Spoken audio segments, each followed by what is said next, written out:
Мен Алматы облысы Ақсу ауданы Ашыбұлақ ауылының Мәншүк Мәметова атындағы орта мектебі, мектепке дейінгі шағын орталығының коммуналдық мемлекеттік мекемесінің 9 сынып оқушысы Қалихан Аяжан.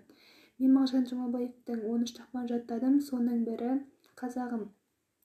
Мағжан Жұмабаев, қазағым. Қазағым, таянды ғой қалта мойын. Жер мол кетті, бос қалды бізді қойыл. Қарашы, өзіңе өзің көз жүгіртіп, жараспас бұдан бұлай күлкі ойын. Жетті енді қап жер мезгіл, жатпа бекер, ойламау келешекті түпке жетер. Надандық қоршап алған тұс-тұс жақтан, жан қорқып дене тітеліп есің кетер.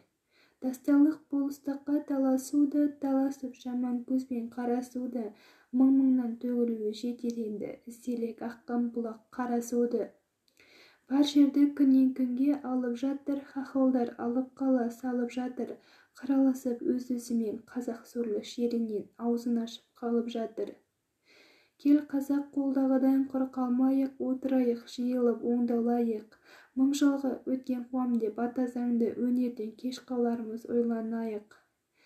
Жер қалар біз жиылып қала салсақ, қайдағы оңды жерді таңдап алсақ, ауыл болсаң қоғам бол деген сөзбен бұлтармай ертеңді кеш жүріп барсақ.